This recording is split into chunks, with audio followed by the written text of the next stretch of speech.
Bonjour à tous, j'espère que vous êtes en bonne forme pour être à l'écoute de la parole de Dieu.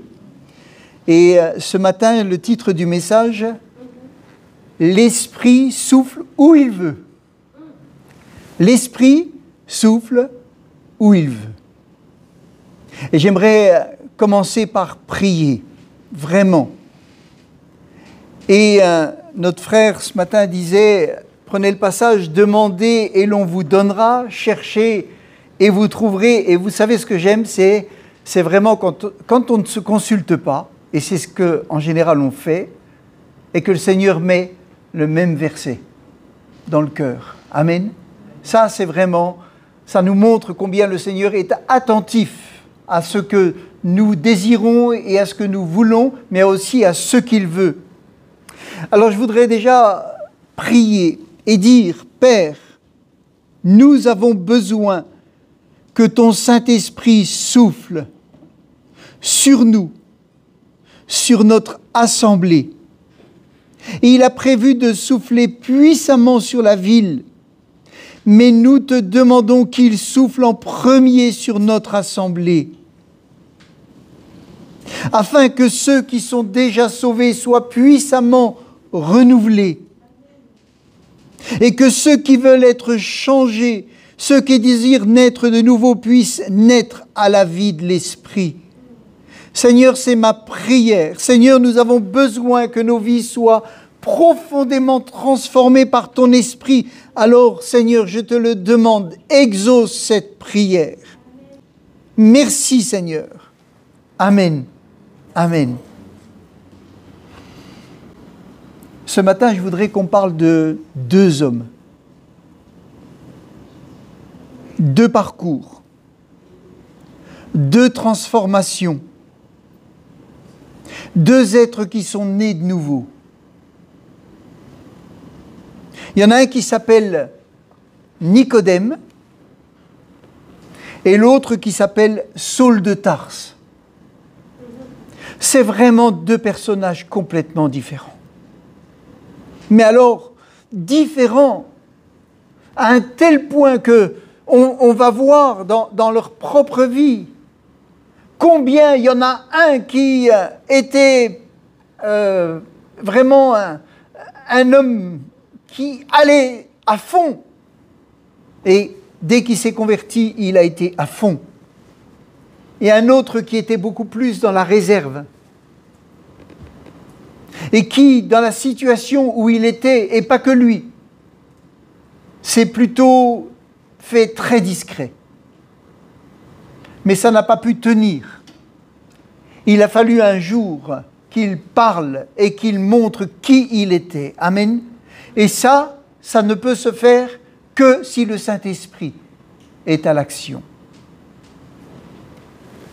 La Bible nous dit dans Jean 3, verset 6, Jean chapitre 3 et au verset 6, « Ce qui est né de la chair est chair, et ce qui est né de l'esprit est esprit. » Et c'est ça qui fait la grande différence. Nous sommes tous nés de la chair,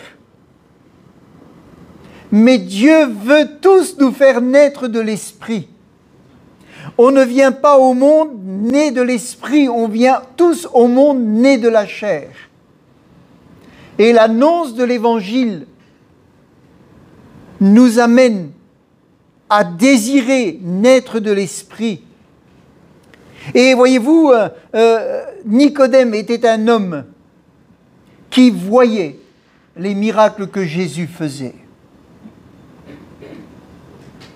Mais il ne comprenait pas l'Évangile. Le nom de Nicodème, le prénom de Nicodème veut dire victorieux du peuple. Pourquoi? Je ne sais pas. Mais voilà un homme qui était timide, qui était réservé, et pourtant il assumait de grandes responsabilités. Il était à la tête. Il était parmi les chefs du peuple juif. Et pourtant, c'était un homme réservé. Et ça montre que dans une nature ou dans une autre, on peut cacher des choses. Mais ce que Dieu voit, c'est la profondeur du cœur, c'est la sincérité. C'était un homme droit qui cherchait à comprendre Jésus. C'était un homme droit qui écoutait les paroles de Jésus et qui observait les miracles de Jésus. Et il cherchait à comprendre. Il connaissait la parole de Dieu.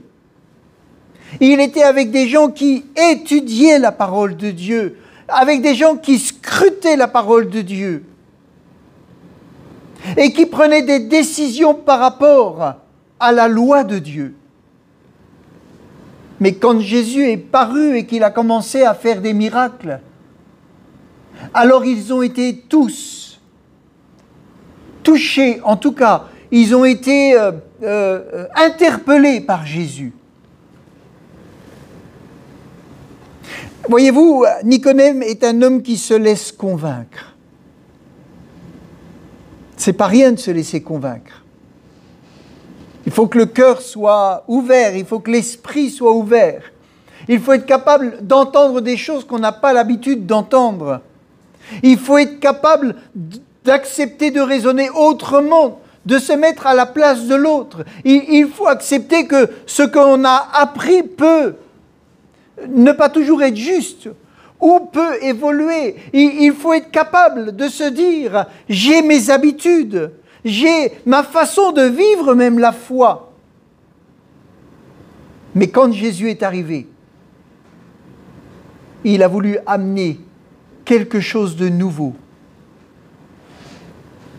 Et Nicodème fait partie de ces peu d'hommes religieux, pharisiens, qui vraiment, dès le début, ont compris quelque chose. Et voyez-vous, il va faire une démarche. Et je crois, vous savez, qu'une conversion, ça se fait par une démarche. Mais la démarche ne sauve pas. La démarche permet à Christ d'agir. Et la démarche vient déjà parce que Christ ou parce que l'Esprit de Dieu a agi. Et il va prendre un rendez-vous avec Jésus. Mais il prend un rendez-vous de nuit. C'est très rare de demander un rendez-vous la nuit. Mais lui, il demande un rendez-vous et la nuit. Je ne sais pas si ça vous est déjà arrivé. Les médecins ont des fois des rendez-vous la nuit quand c'est très grave. Mais en général, ça ne se passe pas la nuit. Et il vient vers Jésus pour lui poser une question. Et Jésus accepte de recevoir cet homme de nuit. Il aurait pu lui dire, Nicodème, si tu veux me voir, t'as qu'à venir quand je suis avec la foule. Non. Jésus accepte de le recevoir de nuit. C'est un homme qui sait écouter la parole de Dieu. Et elle ne le laisse pas indifférent. Il a été convaincu à cause des miracles que Jésus était bien un envoyé de Dieu. Il était bouleversé de voir les miracles que Jésus faisait. Et dans son cœur, et pas seulement lui, mais lui il a été honnête. Dans son cœur, il savait que Jésus était un envoyé de Dieu. Et vous savez, encore un peu, un peu d'histoire, Nicodème était pharisien et membre du Sanhédrin à Jérusalem. Je vais vous lire un peu l'histoire de ce que c'est. C'était vers le temps de Jésus le tribunal suprême des Juifs. Celui qui jugeait en dernier recours, il siégeait à Jérusalem et se composait de 71 membres. Sacrificateurs anciens, pharisiens, sadducéens, scribes, qui se réunissaient sur la convocation et sous la direction d'un président, lequel pouvait être ordinairement le souverain sacrificateur. C'était la cour suprême, c'était la haute juridiction du peuple juif. C'est là que les condamnations, que les jugements pouvaient avoir lieu. Et il est dit que ce tribunal décidait seul des questions de droit qui pouvaient s'élever entre tribus. Les rois, les grands prêtres, les faux prophètes, les cas de guerre volontaire et de blasphème appartenaient également à la connaissance de ce tribunal et de lui seul. Vous imaginez le poste, la responsabilité et les décisions que ces hommes prenaient. Nicodème faisait partie de ces hommes-là. Il est dit aussi, les accusés et les témoins étaient entendus et suivant les cas, le Sanhédrin prononçait soit l'une des 4 peines capitales, le feu, la corde, la décapitation et la lapidation, ou la peine au fouet. Ça veut dire que les gens qui passaient par ce tribunal, ils pouvaient sortir et être lapidés, pendus, décapités. Vous vous rendez compte? Vous vous rendez compte? Nicodème faisait partie de ce nombre, 71 membres.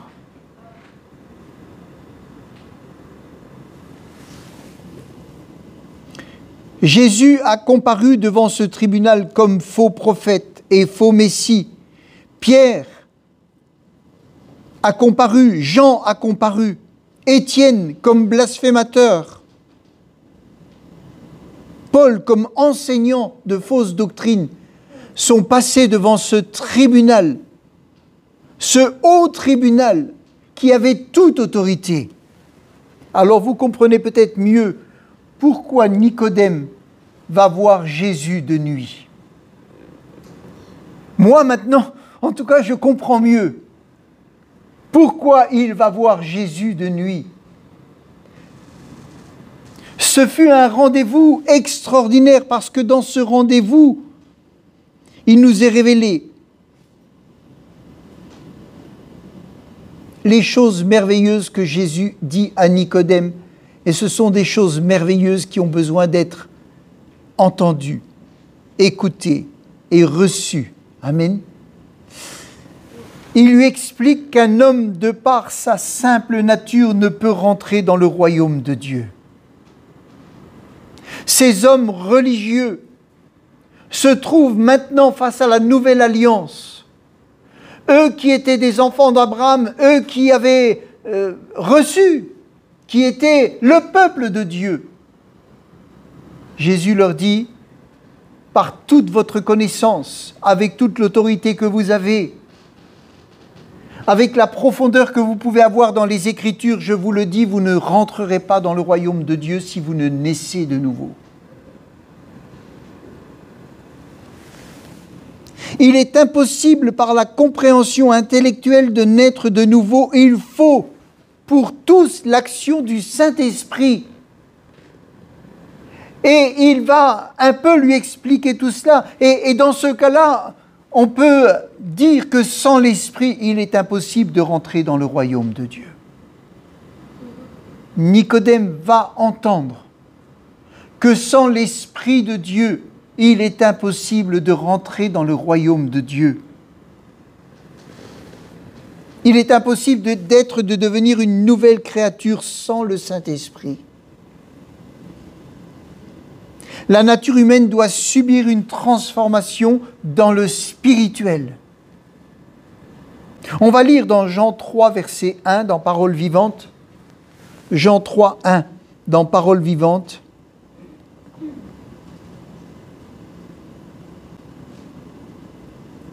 Il est dit, Jean 3, 1, « Il y avait parmi les pharisiens un homme appelé Nicodème. Il était une des personnalités dirigeantes de la nation juive, un membre du grand conseil. Et une nuit, il vint trouver Jésus, il le salua en ces termes, « Rabbi », qui veut dire « mon maître ». Nous savons, il ne dit pas « je sais », mais il dit « nous savons ».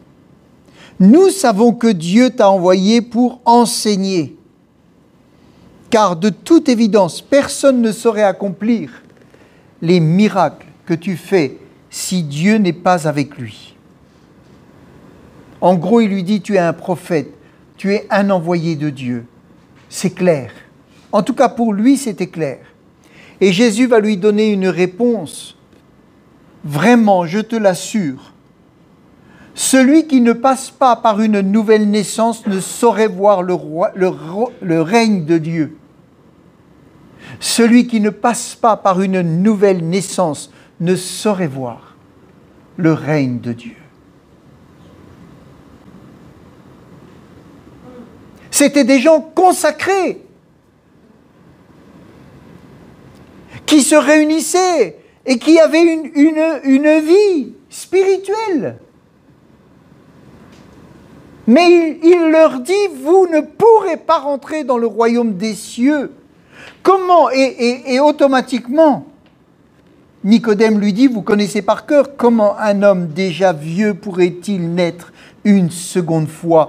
Ça, voyez-vous, c'est l'humain qui parle. C'est l'homme humain non régénéré qui parle. Et il a raison de le dire.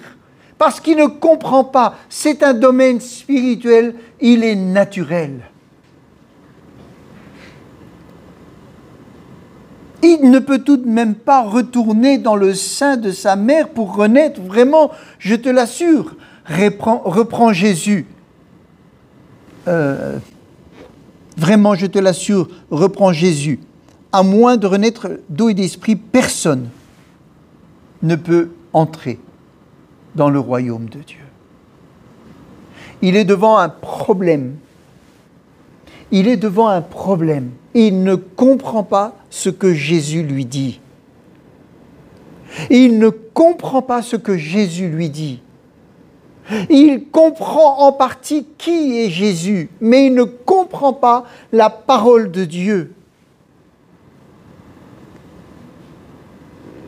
Et Jésus lui dit, la naissance naturelle ne transmet que la vie humaine naturelle. Jésus est amour, Jésus prend du temps. Jésus ne lui dit pas, mais il lui dit après quand même, mais vous êtes les enseignants et vous ne comprenez pas ça. Juste pour le titiller. Juste pour le titiller, il lui dit ça, parce qu'il ne pouvait pas le comprendre. Il leur fallait vraiment l'esprit. Et donc, il lui dit, la naissance naturelle ne transmet que la vie humaine naturelle. Seule une naissance spirituelle peut transmettre la vie de l'esprit. Ne sois donc pas surpris que je t'ai dit, il vous faut tous passer par cette nouvelle naissance. Et voyez-vous, on peut être religieux, croyant.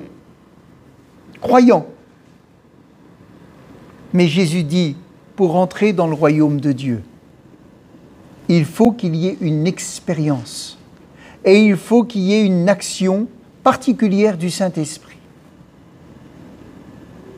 Autrement, la religion ne nous permet pas de rentrer dans le royaume de Dieu. Mais la nouvelle naissance nous y fait rentrer parce qu'on croit en Jésus.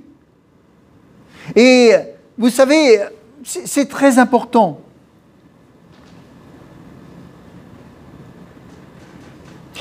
Voilà, tout est dit. Nicodème ne sait que sans l'action divine du Saint-Esprit, sa vie se limitera au naturel et qu'il ne sera pas transformé. Jésus lui explique, il lui dit, tu ne pourras pas être transformé.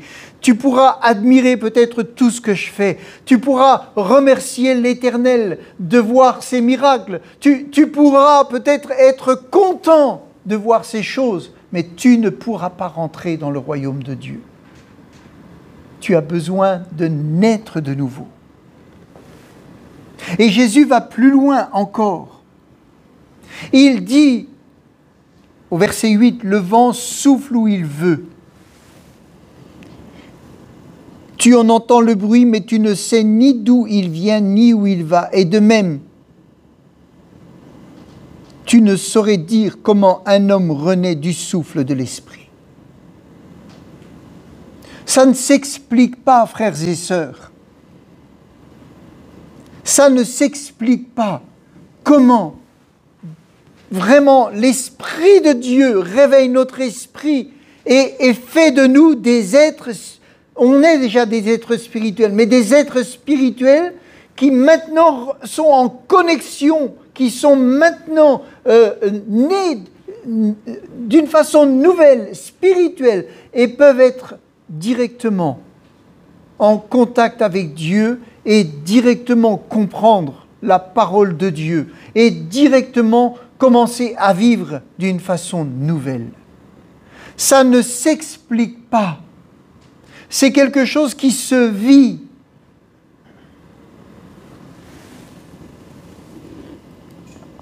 Et Jésus dit, tu ne saurais dire comment un homme renaît du souffle de l'esprit. Mais Nicodème insiste, comment est-ce réalisable? Comment est-ce réalisable? Il a besoin de comprendre. Je pense qu'il souffre parce qu'il a soif et il n'arrive pas à boire cette eau vive parce qu'il ne la comprend pas. Mais il cherche. Amen. Il cherche, il a besoin, il a soif, il sait qu'il y a quelque chose en Jésus. Et l'Esprit de Dieu le travaille et il ne le sait pas, il ne le comprend pas. Et Jésus lui explique tout cela. Et on ne va pas lire la suite, mais Jésus va prendre le temps de lui expliquer quelle est sa mission. Il lui dit, voilà pourquoi je suis venu. Et il dit, comme le serpent que Moïse a dressé sur un bois, sur un poteau, de même le Fils de l'homme va être sur un poteau. Il lui explique des choses, il lui révèle là des choses sur l'avenir, sur qui il est et ce qui va se passer. Il lui explique, il lui dit déjà sa mort, il l'encourage à croire en lui, il lui explique qu'il ne peut être sauvé sans croire et sans mettre sa confiance en Jésus. En gros, il lui dit, Nicodème, si tu ne crois pas à 100% en moi et aux paroles que je dis publiquement, si tu ne crois pas réellement qui je suis, tu ne pourras pas rentrer dans le royaume de Dieu. Tu dois croire. Et si tu crois vraiment de tout ton cœur, si tu ne doutes pas de qui je suis, le Saint-Esprit va travailler et tu vas naître de nouveau. Et là, tu seras un homme régénéré. Et là, tu comprendras mes paroles. Tu seras sauvé en quelque sorte. Amen. Jésus va dire à Nicodème encore, au verset 18, « Celui qui place sa confiance en lui n'aura pas à subir la condamnation. Mais celui qui refuse sa confiance, qui lui refuse sa confiance est déjà condamné. » Ça, c'est des paroles qu'il va dire à Nicodème. Parce que souvent, on lit juste le petit passage, Nicodème, il faut naître de nouveau, on chante, et puis on ne lit pas la suite. Mais Jésus va prendre du temps pour vraiment lui expliquer l'Évangile. Et il est dit, donc je relis, celui qui place sa confiance en lui n'aura pas à subir de condamnation, mais celui qui lui refuse sa confiance est déjà condamné, car il n'a pas mis sa confiance en la personne du Fils unique de Dieu. Il est déjà condamné.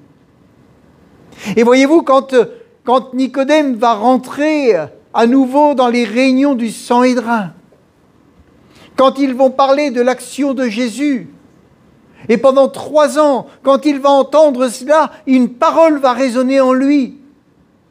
Ceux qui te refusent sont déjà condamnés. Et il regarde tous ceux qui sont dans le Sanhédrin, qui parlent contre Jésus, qui refusent de croire en Jésus. Et il y a cette parole qui revient. Celui qui ne croit pas en moi et qui ne m'accepte pas est déjà condamné. Alors son cœur à lui ne veut pas être condamné. Son cœur à lui a entendu Jésus, a été reçu par Jésus, a été aimé par Jésus. Il lui explique qui est Jésus. Et il reçoit Jésus. Il l'avait déjà à moitié reçu. Mais là, il a besoin de le recevoir comme fils de Dieu et comme Dieu lui-même. Amen. Et c'est ça qui va transformer sa vie. Nicodème a compris et il va mettre sa confiance en Christ. Et le Saint-Esprit va amener cet homme à une nouvelle naissance. Amen. Et il restera encore longtemps un disciple extrêmement discret. Extrêmement discret. Pendant presque 3 ans. Oui, plus de 3 ans. C'est un homme qui va porter Jésus dans son cœur, qui va être né de nouveau, qui va certainement profiter autant qu'il le peut de tous les discours ou de tout ce que Jésus a dit, parce qu'il a besoin de nourrir sa vie de Jésus. Mais il ne le déclare pas publiquement dans le sang et drain. Il ne dit pas qu'il est un enfant de Dieu ou qu'il est du parti de Jésus maintenant. C'était trop risqué peut-être. Ou en tout cas dans sa nature à lui. Il ne pouvait peut-être pas assumer ça. Ou peut-être il avait une sagesse qui lui a permis peut-être, en étant dans le sang et drain, quelquefois de dire des choses ou d'empêcher des condamnations. Il a certainement été utile dans ce sang et drain en tant que chrétien. Et vous savez, il y a des gens qui sont chrétiens et qui ne le dévoilent pas publiquement. Mais leur action, leur esprit peut-être, leur action, leur prière est certainement très utile là où ils se trouvent. Et ils travaillent en secret pour le royaume de Dieu. Amen. C'est ce qui se passe pour certains musulmans. Ils travaillent en secret pour le royaume de Dieu. Alors il y en a qui disent, il faut déclarer, etc. D'accord, merci. Mettez-vous à sa place. Et vous allez voir ce que vous allez déclarer. Mettons-nous à la place où comprenons les autres. Et vous savez, cet homme, il va finir par déclarer. Il le fera. À un moment donné, là, il bouillonne, il ne peut pas. Et il déclarera.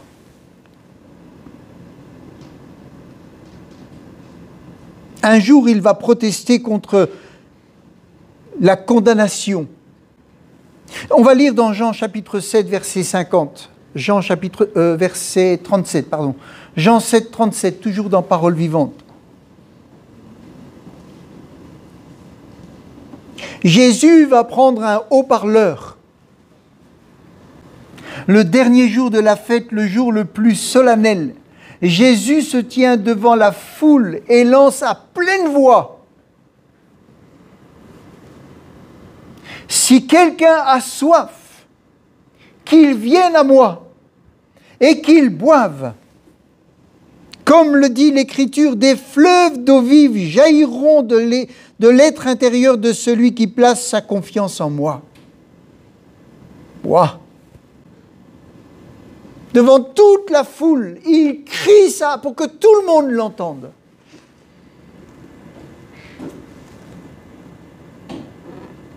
Et ça a amené une polémique.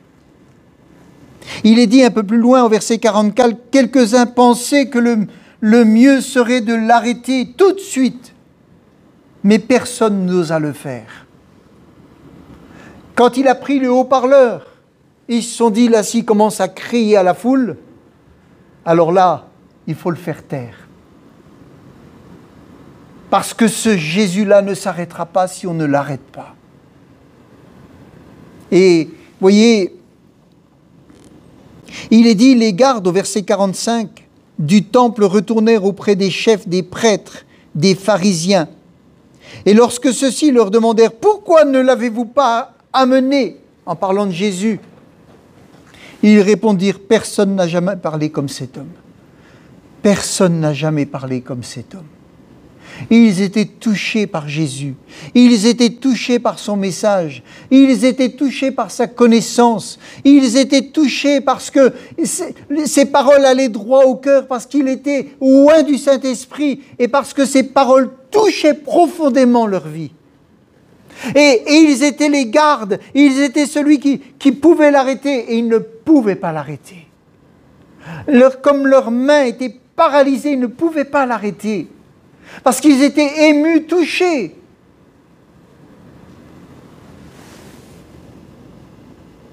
Et les pharisiens répliquèrent. Quoi? Répliquèrent les pharisiens. Vous aussi, vous vous êtes laissés prendre? Voyez comme leur cœur était dur. Ah, vous aussi, vous vous êtes laissés prendre à ces gardiens.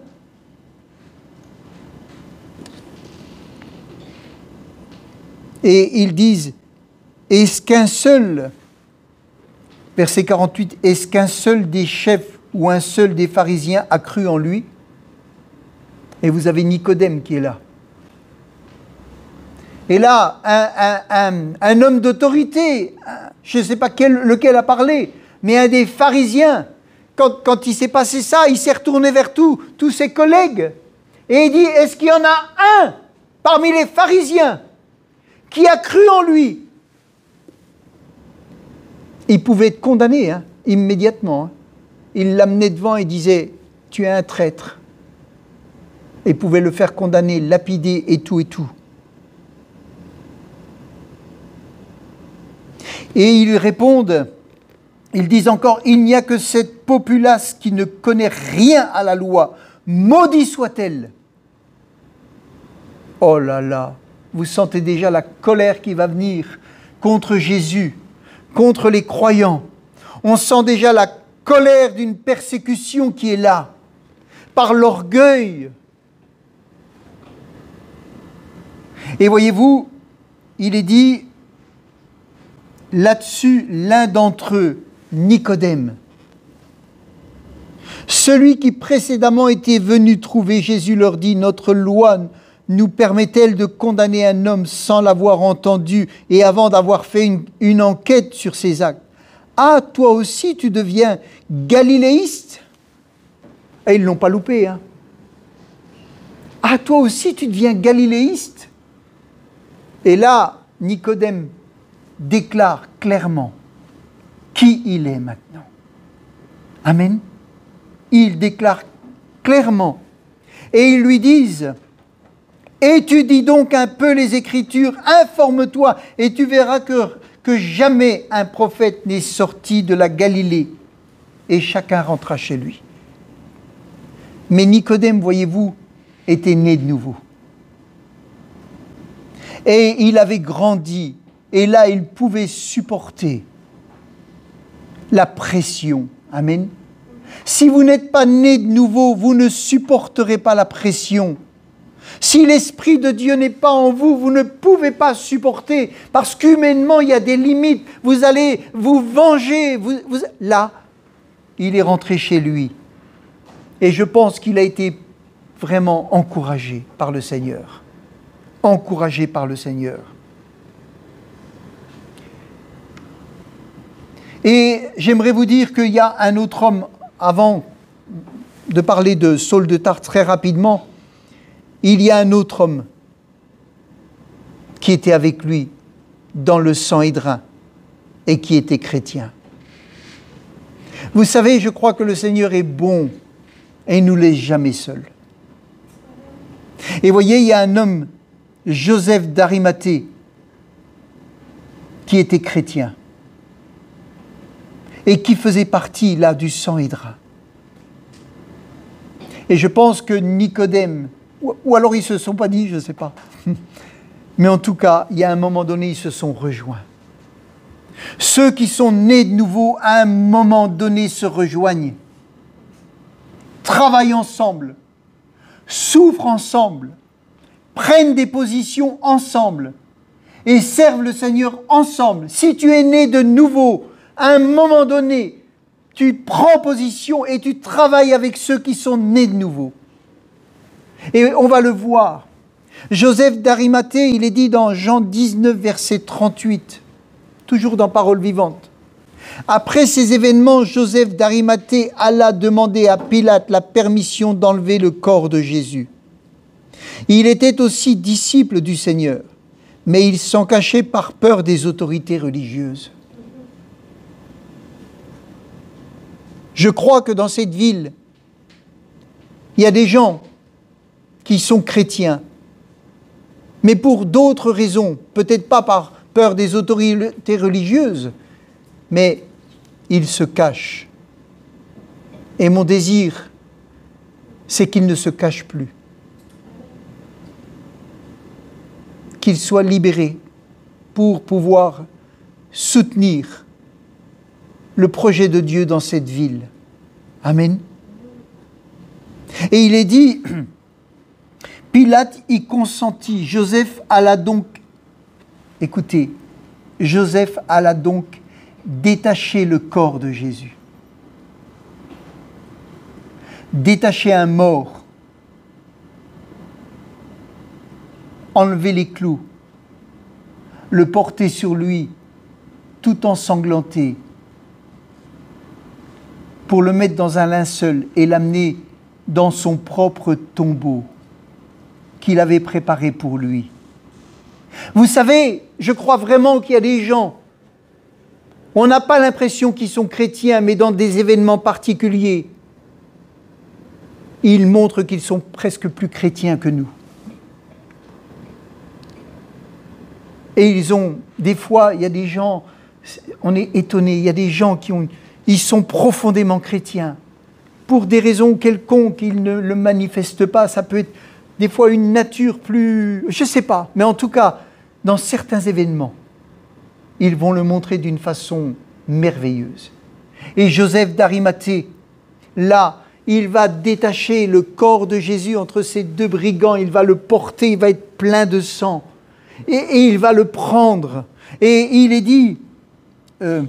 il alla le détacher de la croix et l'emporta. Nicodème survint également. Amen.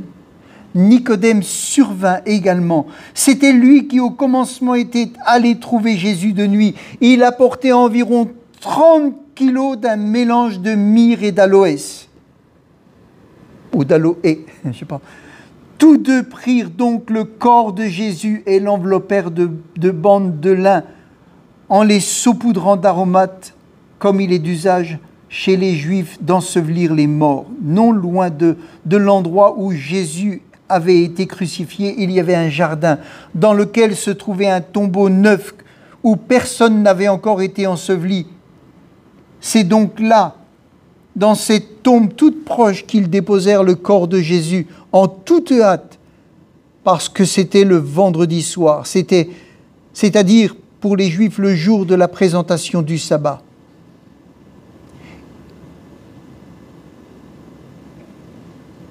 Et puis voilà, il y avait des femmes qui étaient là et qui cherchaient à voir où est-ce qu'on allait mettre Jésus.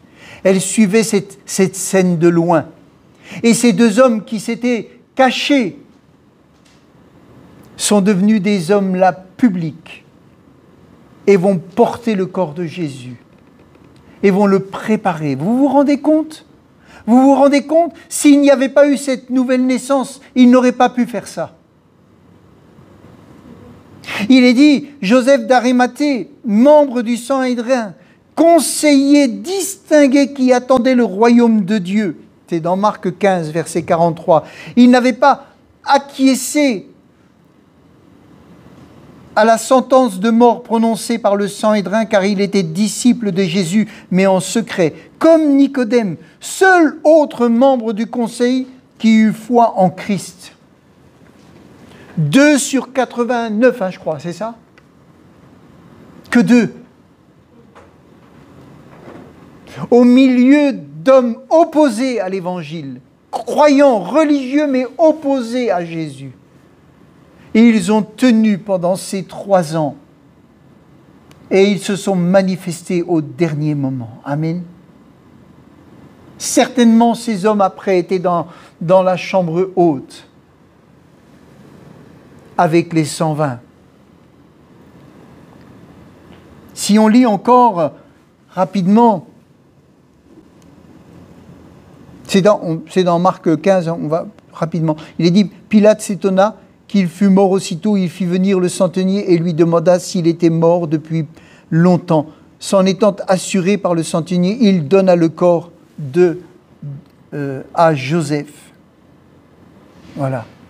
Il va demander le corps à Pilate, l'autorisation à Pilate. C'est donc une véritable métamorphose. C'est un changement de nature qui ne peut venir que par l'action du Saint-Esprit. Nous avons un autre exemple, mais que je ne détaillerai pas parce que ça ferait trop long. C'est un homme religieux, extrémiste, un farouche persécuteur des disciples du Christ, qui ne cessait de les menacer. Il n'avait qu'une idée en tête, exterminer les chrétiens, exterminer les partisans de la secte de Christ. Et il avait des lettres, des autorisations, et il mettait en prison. Il persécutait, il était là devant Étienne, il a approuvé le meurtre d'Étienne, la lapidation qui avait été prononcée par les anciens copains de Nicodème et de Joseph d'Arimathée. Voyez-vous, quand il a rencontré Jésus, sa vie a été transformée. Il n'a pas changé de religion, il a simplement accepté Jésus. Les gens sont devant un problème immense si on leur dit qu'ils doivent changer de religion. Mais je vais déshonorer mes parents. Mais si je change de religion, c'est grave. Je trahis ma famille. Il y a plein de gens qui pensent comme ça. Accepte Jésus, ne change pas de religion. Accepte Jésus. Il va se passer quelque chose. Et tu vas le servir. Et la religion, laisse tomber. Ce n'est pas ça le problème. L'intérêt, c'est que tu rencontres Jésus et que tu sois transformé. Certains resteront un temps dans la religion où ils étaient. Mais en étant transformés, ils rayonnent. En étant transformés, leur vie est un témoignage. Amen. D'autres vont quitter immédiatement. Ça, c'est pas notre problème. Et on n'a pas à leur dire ce qu'ils doivent faire. Laissons le Saint-Esprit travailler et faire l'œuvre qu'il a à faire. Si on était venu dire à Nicodème, « Allez, il faut que tu quittes le Sanhédrin, allez, il faut que tu fasses ci », on travaillait contre l'Esprit de Dieu. Laissons les cœurs être travaillés, transformés, modelés, affermis. Laissons faire l'Esprit de Dieu et ne précipitons pas les choses. Par contre, ma prière, c'est que le Saint-Esprit vienne et fasse le travail. Parce que nous sommes au bout des possibilités humaines. Si l'Esprit de Dieu ne travaille pas, ça ne changera pas.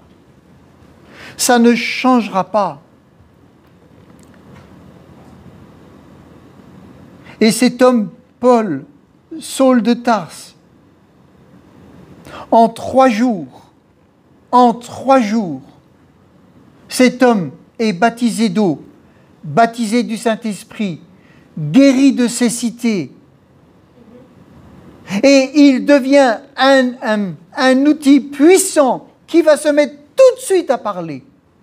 Alors lui, il ne se cache pas, mais c'était sa nature, hein.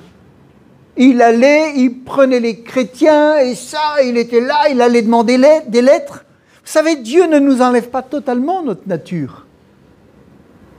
Et c'est bien. Ceux qui étaient déjà des vaillants, ils sont transformés, ils continuent souvent à être des vaillants. D'autres qui étaient plus timides, ils le seront beaucoup moins, et des fois deviennent des vaillants. D'autres vont y aller tout doux. Mais ce qui compte, c'est qu'ils soient nés de nouveau. Amen. C'est des gens qui sont passés par la repentance, qui ont compris que leur vie ne glorifiait pas Dieu, Et ils ont compris que la religion ne pouvait les changer et qu'ils ne pouvaient pas faire semblant. Parce qu'en faisant semblant, ils ne rentreront pas dans le royaume de Dieu. Et en essayant d'être parfaits par eux-mêmes, ils ne rentreront pas non plus dans le royaume de Dieu. Jésus dit, si tu ne nais d'eau et d'esprit, tu ne rentreras pas dans le royaume de Dieu. Il faut que le souffle de l'esprit passe. Et il va faire quelque chose dans ta nature humaine. Et il va y avoir un déclic que tu ne comprends pas et que tu comprendras peut-être jamais. Mais c'est ce déclic-là qui t'amène à devenir un enfant de Dieu. Mais crois et accepte Jésus. Sans Jésus, il n'y a pas de salut possible. Prends les paroles de Jésus et dis, je les veux, je ne comprends pas tout, je les veux. Je les prends pour moi. Et là, l'action de l'Esprit va faire le reste. Amen. Amen. Voilà. Et c'est un simple chrétien, qui va aller vers Ananias et qui va prier pour lui imposer les mains, amener la guérison. Il va être baptisé du Saint-Esprit et c'est lui-même qui va le baptiser d'eau. Vous vous rendez compte? Alors on n'a plus qu'une solution. Saint-Esprit, réveille, anime, restaure, affermis, fais ce qu'on ne peut pas faire. Amen. Alléluia. Quand le réveil revient, alors tout change. Il n'y a pas besoin qu'on dise « Allez, on va louer, allez ». Il n'y a pas besoin de transpirer au moment de faire la présidence. Parce que tout le monde est déjà bouillant. Il faut ouvrir la salle beaucoup plus tôt, parce que tout le monde veut une place. C'est ça? C'est ça. Amen. Alors réclamons ça. Réclamons-le. Tout ce que vous demanderez au Père en mon nom, croyez que vous l'avez reçu. Alors on peut demander, Saint-Esprit, on sait que tu vas là où tu veux, mais on demande que tu viennes ici. On sait que tu es dans nos cœurs, mais on demande que tu viennes ici. Amen. Pour nous préparer. Parce que tu nous as dit qu'il allait y avoir une moisson importante. Mais nous avons besoin d'être préparés. Nous avons besoin d'être préparés. Alléluia.